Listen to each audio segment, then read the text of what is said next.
Welcome back. Thom Hartmann here with you, and Brian in Riverside, Connecticut. Hey, Brian, it says here you want to disagree with me. What's up? Well, Tom, I don't necessarily want to disagree with you, but I do want to disagree with Andrew Yang. Autonomous trucks, it'll never happen in the United States. They will try, but it'll never happen.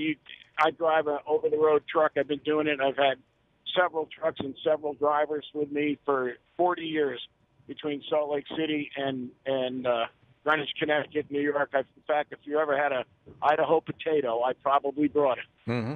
Anyways. Well, here, Brian, here's a possibility, something that they've actually developed, they're using right now in China, and that is where you take a lane of a freeway and you designate this as the trucks-only lane, and then you run in that lane about an inch below the top of the asphalt. You cut a groove for the 300 miles of the highway or whatever it may be. You cut this groove and you lay a wire in that groove and you electrify that wire, and the semi-autonomous vehicles, the driverless trucks essentially, they track that wire. And so it's sort of like a railroad car. It's got its own lane. There's no way into it or out of it unless you're a truck. Go ahead. I agree with you. I can understand the principle behind it all. But well, he's saying in 5 or 10 years, we're going to have that here. You've got that in China right now. Let me ask you this. Do you want to be anywhere near an 80,000-pound torpedo on the Jersey Turnpike or somewhere? No, that's the point of giving them their own lanes. Well, you get your own lane, but if something goes wrong, that truck's coming out of that lane. It's coming down the road 53 feet sideways, and it's not stopping. Yeah. And they could lock the brakes up, but forget about that. The $1,000 he's talking about giving to everybody in America, this, that, or whatever. If you have an autonomous car and it's actually working and something goes wrong, how far do you think that $1,000 is going to go when you still have to feed a family or whatever? I would say his theory would be somewhere in the neighborhood of $5,000 or $6,000 for each person. And then if you're taking that money from somebody who's making it, well, then we're back to slavery again. Yeah. Well, A makes the money, guy B enjoys the benefits. Right? Yeah, I don't think paying taxes is slavery, but I get your point, Brian. And what he's talking about is, $12,000 is not enough to live on, and he's not suggesting that people should live on that.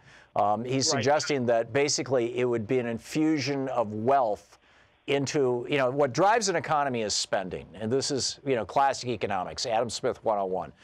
It's not debt necessarily, although debt-driven spending will stimulate an economy. But basically what drives an economy is spending. And which is why it was so outrageous when Reagan came out and said, no, what drives an economy is supply-side economic. No, it's demand side. Tom, let me say this. I worked in the ski industry in Park City, Utah for years and years and years.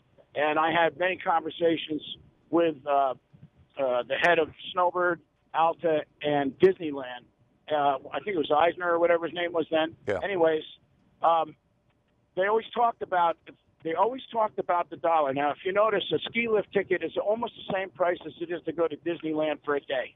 Well, now you take a family of four that has to, even if they drive in, even if they're locals, from downtown, $125, $145 a day at Park City, Utah to go skiing. You take a family of four, that's a $600 nut to crack before you even had lunch, before you had dinner, before you anything else, right? I get all that, Brian. I don't see what that has to do with what we're talking about here. What I'm saying is that the universal basic income is a demand stimulus. And just like the in the year after the Republican crash of 2008, Obama got the 1%, as I recall, of the withholding from, for FICA suspended for a year. And what that did was it gave people an extra, $100, $200, $500 a year to spend, and it immediately went into the economy. So, if you're passing even relatively small amounts of money, I mean, back when George W. Bush did his tax cut in 2001, or maybe it was early 2002, Bernie Sanders kind of shamed him by saying, well, you should at least give every American $300. And so he did. And there was a measurable impact of that, just that $300 to everybody in the country. That's all I'm talking about. Yeah, I hear you, but let me go here. Things aren't getting any cheaper. They never will. We've seen it. Rents go up. rents everywhere. I'm not talking about housing rent. I'm talking about well, but during the 40s, 50s, 60s, and 70s, while prices were going up, wages were going up faster. So functionally, things were getting cheaper. And then Reagan came along and flipped the top tax rate from 74% down to 25%, and suddenly wages came to a screeching halt. But costs continued to explode. Wants to go up to 70%. Bernie wants to give away free this and that. And as a working guy, my incentive to work every day hard is to supply the things for my family other than the basics. They want to go on a vacation. They want to buy new clothes. They want to buy a better car. They want to go to college. I got to earn that. Nobody's going to hand me that.